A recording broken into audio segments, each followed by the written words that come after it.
In March, a screenshot started circulating in a small finance forum. A bank balance, 1 month, $38,412 landed in the account, and according to the post, not 1 hour of new work had gone into earning it. No client calls, no shifts, no inventory to pack, just money arriving on its own schedule, like mail. For this investigation, we'll call the account holder Dorian, not his real name, because his story isn't really about him. It's about a pattern that shows up almost identically across thousands of accounts that all claim the same thing: money that makes itself. Dorian's post got shared, then argued about, then screenshotted again. Some people called it proof, other people called it a lie. Both groups were missing the actual question, which isn't whether the $38,412 was real. It was real. The question is where it came from. And once you start pulling that thread, the story stops looking like freedom and starts looking like something else entirely. Because here's what almost nobody asks when they see a number like that.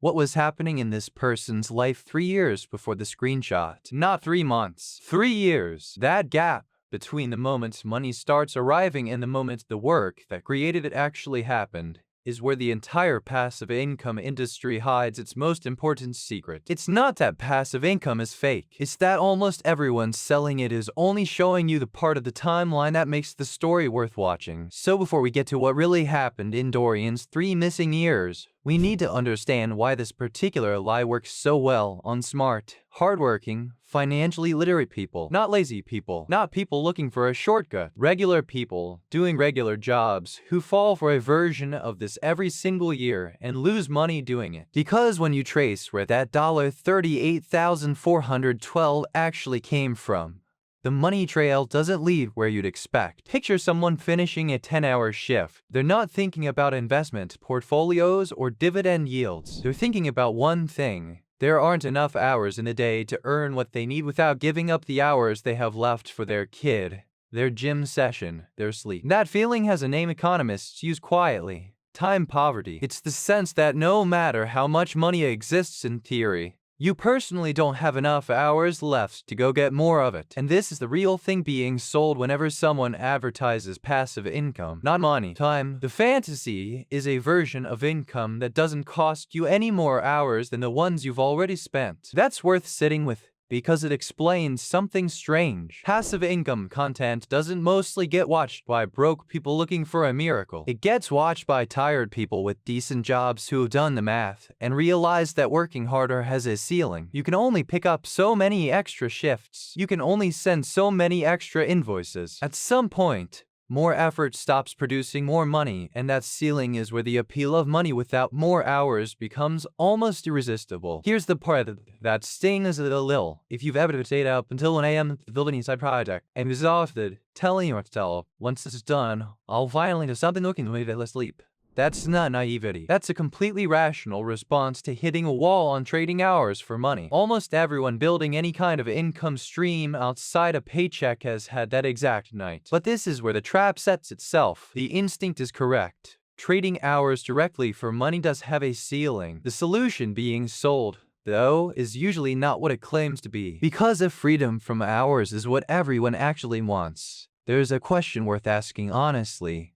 Why does nearly every passive income success story begin with someone working far more hours than a normal job, not fewer? That contradiction is the whole mystery, and to understand why it exists, we have to go back further than any influencer's launch story, all the way back to where the idea of income without labor actually came from in the first place. Long before anyone said the words passive income, there was a much older idea with a much less flattering name: rent-seeking. It sounds technical, but the concept is simple enough to explain with the toll booth. Imagine a road that everyone needs to use to get to market. One person doesn't build a faster cart or grow better vegetables to sell there. Instead, they put a booth at the entrance to the road and charge a coin every time someone passes. They're not creating anything new. They're just standing between other people and something those people already needed, and collecting a fee for stepping aside. That's the entire ancient version of passive income. A landowner in a farming economy didn't have to farm. They let others farm the land and took a cut of the harvest. A monarch didn't produce anything either. They controlled territory and collected tribute simply for existing above everyone else in the hierarchy. The income wasn't created by new value. It was extracted from a position of control. Fast forward through centuries, and the toll booth just changes shape. A publisher who owns the printing press collects a cut of every book sold,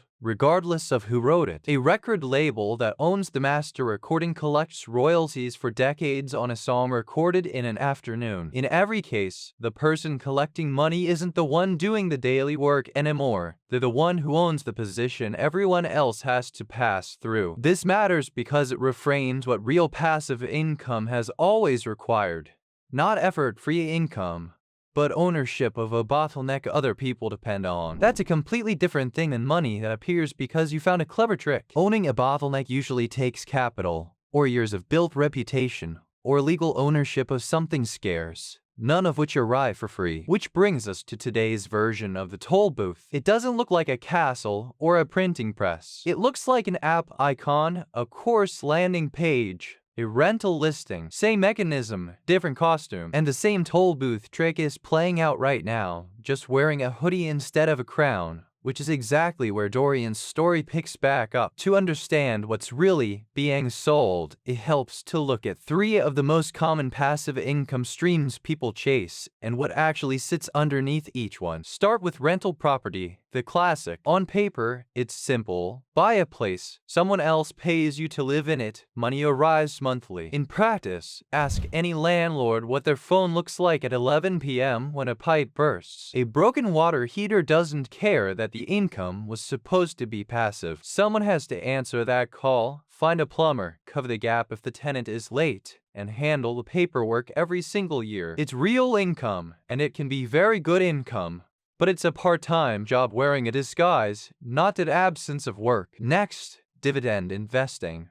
Often described as the purest form of passive income because technically, once the money is invested, no ongoing labor is required. That part is true. What's usually left out is the size of the first step. Producing even a modest supplemental income from dividends typically requires an amount of invested capital most people don't have lying around.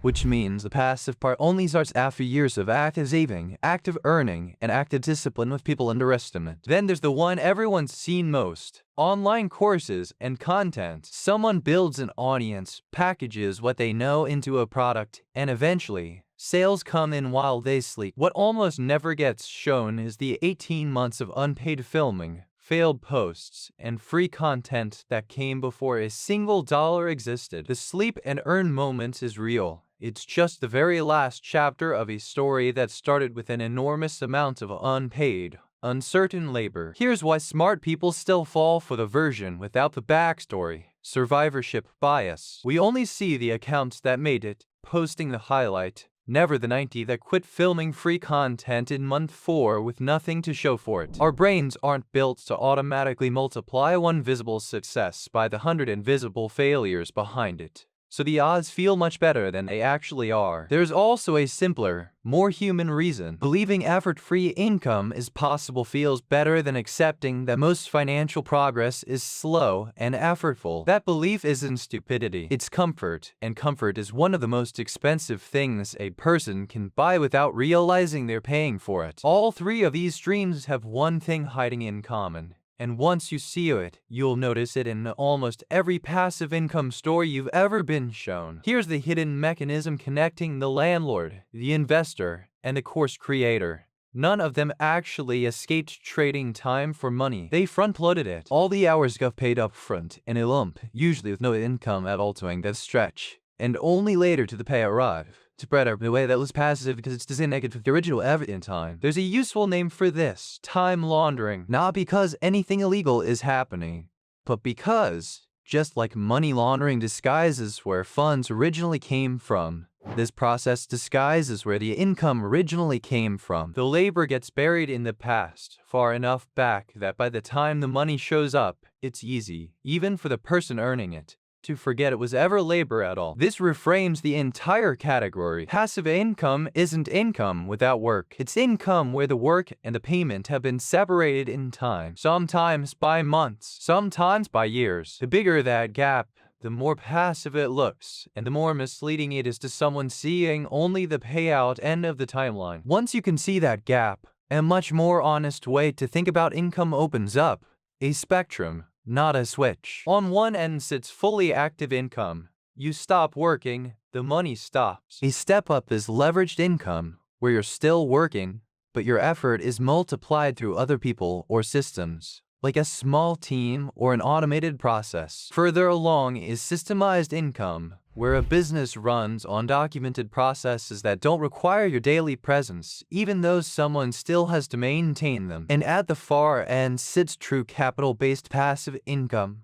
Money generated purely by money already sitting somewhere, like index fund growth, which needs no ongoing labor at all, but requires substantial capital to matter. Almost everything marketed as purely passive actually sits in the leveraged or systemized zone, not the far end. That's not a criticism of those income streams. They're often excellent. It's a correction of the label. Because believing you're one product launch away from the far end of that spectrum is exactly what makes people quit their stable income too early, or sink savings into a course promising a shortcut past the gap that, honestly, doesn't exist. Which finally brings us back to Dorian and the 3 years the screenshot never mentioned. 3 years, though, that $38,112 led to the account. Dorian had absorbed a multiple his job at a field in his month to Lanai. Nothing glamorous, just software that helped real effect invoices. For the first 14 months, it made close to nothing. He kept his day job the entire time,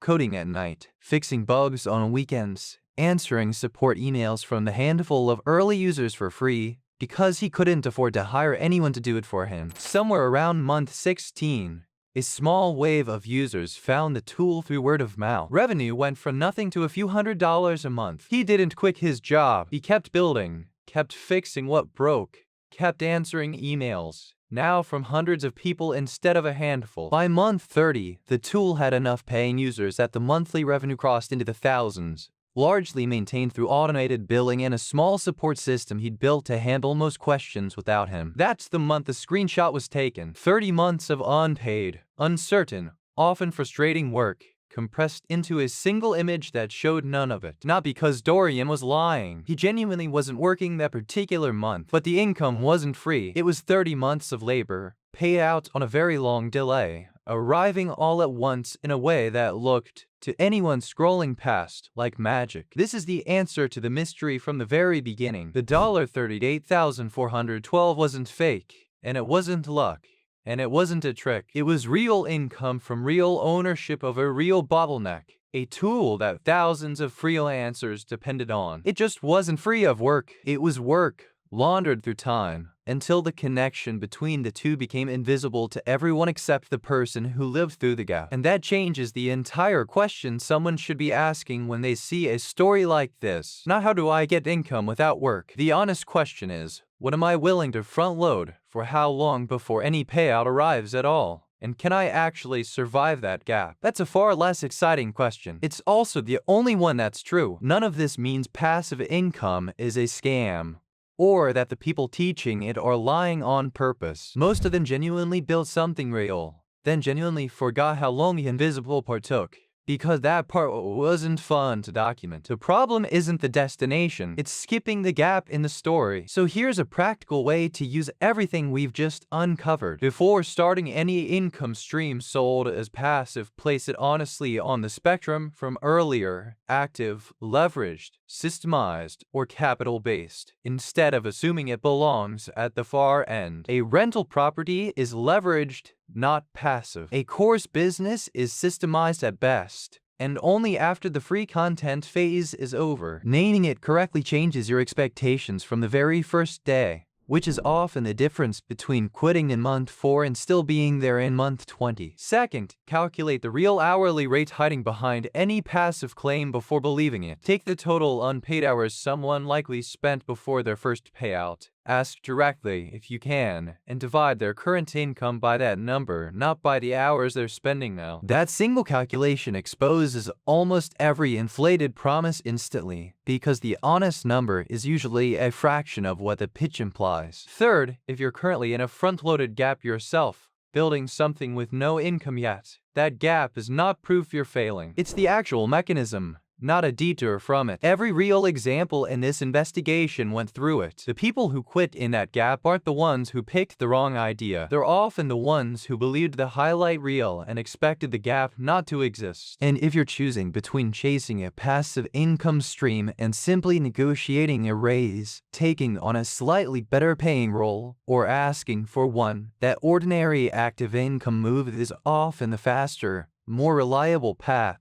because it doesn't require surviving an unpaid gap measured in years. Passive income isn't the only serious financial strategy, and treating it as the only one worth respecting is exactly the trap this whole investigation started with. The goal was never to make passive income sound impossible. It's very possible. It's just never the thing the screenshot shows you. Go back to that toll booth on the old road, the one from centuries ago. Everyone walking past it saw the same thing. A person standing still, collecting coins, doing nothing in front of them. What they didn't see was the years it took to gain control of that stretch of road in the first place. The alliances built, the conflicts survived, the capital spent long before the first coin was ever collected. That's the picture worth keeping. Every passive income stream you'll ever be shown is someone standing at their own toll booth, coins arriving, work seemingly absent. What's better than there? And once you know less. Dorian didn't get lucky. He spent 30 months building something people needed, without knowing for certain it would ever pay off. That's not a shortcut around work. That's one of the more disciplined things a person can do. It's just work that happened out of view, on a delay, until it looked like it wasn't work at all. So the next time a screenshot like his crosses your feed, promising money that arrives without effort, don't ask whether it's real. Most of the time, it is. Ask what happened in the years before the picture was taken. That question is the only honest map from where you are now to a toll booth of your own. And it's the one question almost nobody selling the dream is willing to answer first.